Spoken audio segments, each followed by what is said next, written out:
ओम नमो भगवते वासुदेवाय। नमस्कार दर्शक बंधु, मु आपण माननकु मोर यूट्यूब चैनल अष्टधर्म प्रकाश को स्वागत करुछि। न्याय एवं धर्मर देवता जे कि आमर कर्म को भी कंट्रोल करंती एवं आमर शुभ कर्मर शुभ फल एवं कुकर्मर दंड मध्य प्रदान करंती से होछंती ग्रहराज शनिदेव।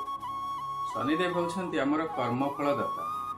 शनिदेव जेतेबेले वक्री होंती आमको कठिन रु कठिन परिश्रम करने को पड़ी था। आमर चेष्टा बा एफर्ट्स को बढ़ाइबा को पड़ी था।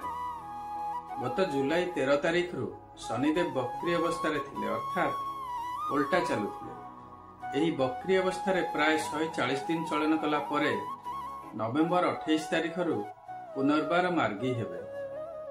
वर्तमान ग्रहराज शनिदेव पूर्व भाद्रपद नक्षत्र रे वक्री चलन करुछंती एवं 28 नवेम्बर 2025 रु सेही पूर्व भाद्रपद नक्षत्र रे मार्गी हेबे बा सीधा चलिबे एवं फाइनाली 20 जनवरी 2026 दिन उत्तर भाद्रपद नक्षत्र रे प्रवेश करिबे। पूर्व भाद्रपद नक्षत्र रो स्वामी हेउछंती बृहस्पति। एथिरे व्यक्तिर जीवन संघर्षमय हुए, सर्वदा परोपकार बा समाज सेवारे समय जाए। एहार देवता हेउछंती अजय एकपाद। अजय एकपाद को एकपाद शिव मध्य कुहाଯାଏ, जे कि प्रलय बा विनाश एवं पुनः निर्माणर देवता। शनिदेव जेतेबेले पूर्व भाद्रपद नक्षत्र रे रुहंती, मनीष समाज सेवा करे, कार्य सफलता प्राप्ति पई संघर्ष करने को पड़े एवं किछि ना किछि बलिदान करने को पड़े। एहार सिंबल हेउछि खंडा बा तलवार, दुई धार थिबा तलवार। प्रथम धार हेउछि बलिदान बा पुरुणा जेते सबु इरिलेवेंट जिनिस बा अनावश्यक जिनिस थिबो ताहा कटि जिवो एवं द्वितीय धार हैला ट्रांसफॉर्मेशन बा परिवर्तन। तेणु वर्तमान जेतेबेले 28 नवेम्बर रु शनि पूर्व भाद्रपद नक्षत्र रे मार्गी हेबे, समस्त राशि रे गोटे किछि परिवर्तन निश्चय आसीबो। जेहेतु शनि कर्मर देवता, जेते सब अनावश्यक कार्य थिबो से सब पछरे रहि जिवो एवं आपण नुआ कर्म बा नूतन कर्म सहित आगो को बढ़िबे।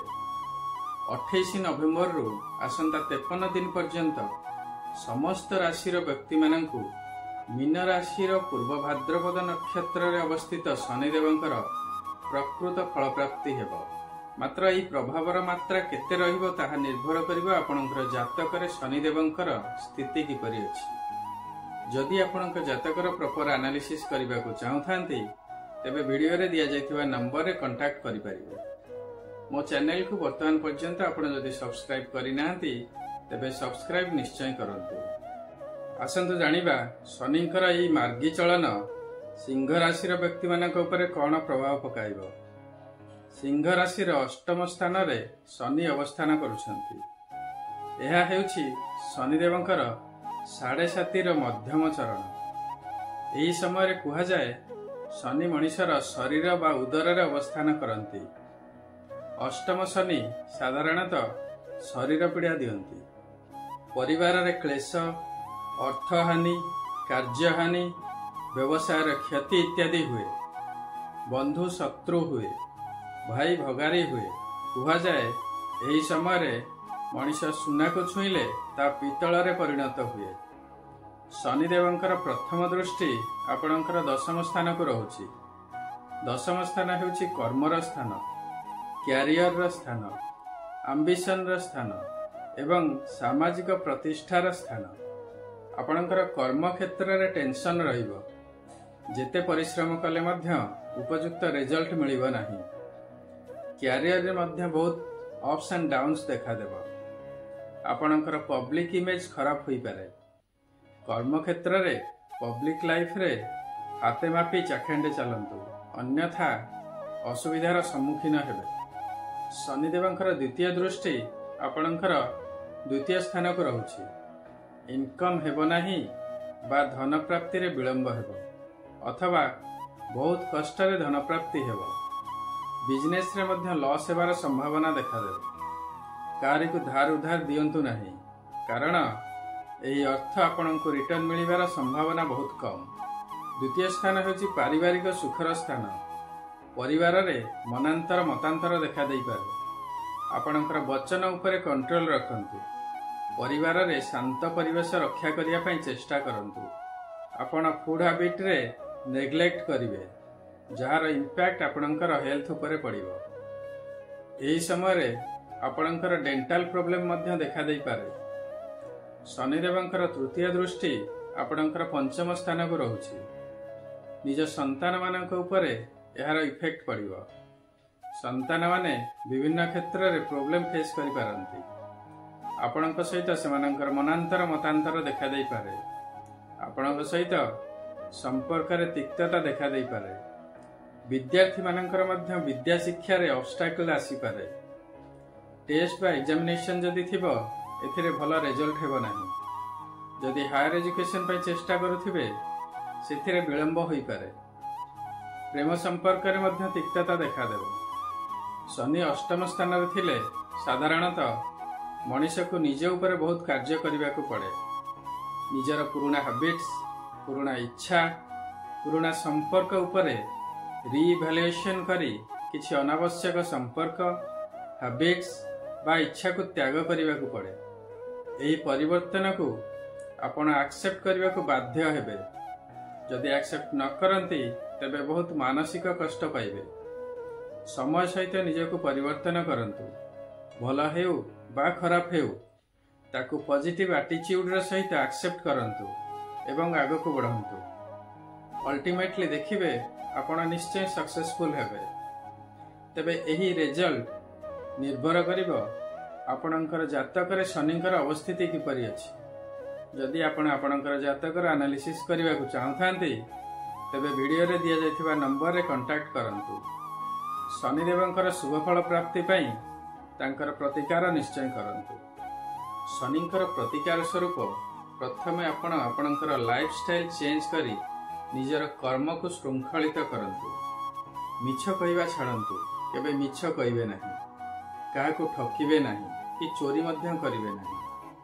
राजद्रोही हेबे नाही बा कर्म क्षेत्र रे धोखाबाजी करिवे नाही। कोनोसी प्रकारर निशा सेवन करिवे नाही एवं जुआ खेलिवे नाही। वयस्क व्यक्ति मानक सदा सर्वदा सम्मान देवे। दरिद्र श्रमजीवी यथा सफाई कर्मचारी, हाउस होल्ड वर्कर, दिन मजुरिया, बूट पुलिस वाला एमानकु निज सामर्थ्य अनुसार रेगुलारली साहाय्य करिवे। निज आडु डाकिक एमानकु खाइबाकु दियंतु। वस्त्र, जोता, चपल, छता, कंबल, चादर इत्यादि दैनंदिन व्यवहृत पदार्थ एमानकु दान करंतु। गाऊ एवं गुला कुकुर मानकु प्रत्येक दिन किछि किछि खाइबाकु दियंतु। पिता मातांकर निस्वार्थपर भावे सेवा करंतु। एहा थिला लाइफस्टाइल रिलेटेड किछिटा शनिदेवंकर प्रतिकार। या सहित मु किछिटा रिलीजियस रेमेडीज बा धर्म संबंधी प्रतिकार विषय मध्ये कहबी। आपण प्रत्येक दिन शनिदेवंकर बीज मंत्र ओम सम शनिश्चराय नमः जप करंतु। शिवंकर पूजा अर्चना करंतु। प्रत्येक दिन ओम नमः शिवाय जप करंतु। प्रत्येक सोमवार शिव मंदिर जांतु, शिवंकर पूजा करंतु एवं शनिवार शनिंकर मंदिर जांतु, शनिंकर पूजा अर्चना करंतु एवं राशि तेल रे गोटे दीपटिए दान करंतु। लुहा मुदीटिए बा घोड़ा नालर मुदीटिए आपण जदि चाहते पिंधि पारिबे शुभ हेबो। शनिवार दिन ओस्त गछर पूजा करि पारंतु बा शमी वृक्षर मध्य पूजा करि पारंतु। गोटे सातमुखी रुद्राक्ष आपण धारण करि पारंती। यह होछि शनिदेवंकर प्रिय एवं एथिरे माता लक्ष्मींकर वास होइଥାଏ। शनि हेउछन्ति हनुमानकर भक्त। आपण प्रत्येक दिन हनुमान चालीसा पाठ करंतु। शनि हेउछन्ति कृष्णंकर मध्य भक्त। आपण कृष्णंकर बीज मंत्र ओम नमो भगवते वासुदेवाय प्रत्येक दिन जप करंतु। मयूर पर कृष्णंकर अत्यंत प्रिय। तेणु आपण घरर ठाकुर घरे मयूर पर रखंतु। घरर विभिन्न स्थान रे मयूर पर मध्य लगाई पारिबे। शनिदेवंकर कृपा प्राप्ति हेबो। मु वर्तमान जेउ सब प्रतिकार विषय कहली आवश्यकता नहीं आपण ए समस्त प्रतिकार करिवे। जेतिकी आपण करि पारुछंती सेतिकी निश्चय करंतु, शुभ हेबो। जदि आपणकर गोचर रे ग्रह मानकर स्थिति अनुसार रिजल्ट मिलु नाही तेबे आपणकर जातकर निश्चय एनालिसिस करंतु। निजर जातकर एनालिसिस करिवा पई वीडियो रे दिया जायथिबा नंबर रे जोगाजोग करि परिबे। आशा करूछि वीडियोटी आपनको इनफॉर्मेटिव लागिथिबो। जदि भलो लागिछि तेबे लाइक करंतु एवं शेयर करंतु। वर्तमान पर्यंत मो चैनल को आपण जदि सब्सक्राइब करि नाहंती तेबे सब्सक्राइब निश्चय करंतु। आपणकर मतामत कमेंट सेक्शन में निश्चय देबे। सर्वे भवन्तु सुखिनः, सर्वे सन्तु निरामया, सर्वे भद्राणि पश्यन्तु मा कश्चित् दुःखभाग् भवेत्। ओम नमः शिवाय। नमस्कार।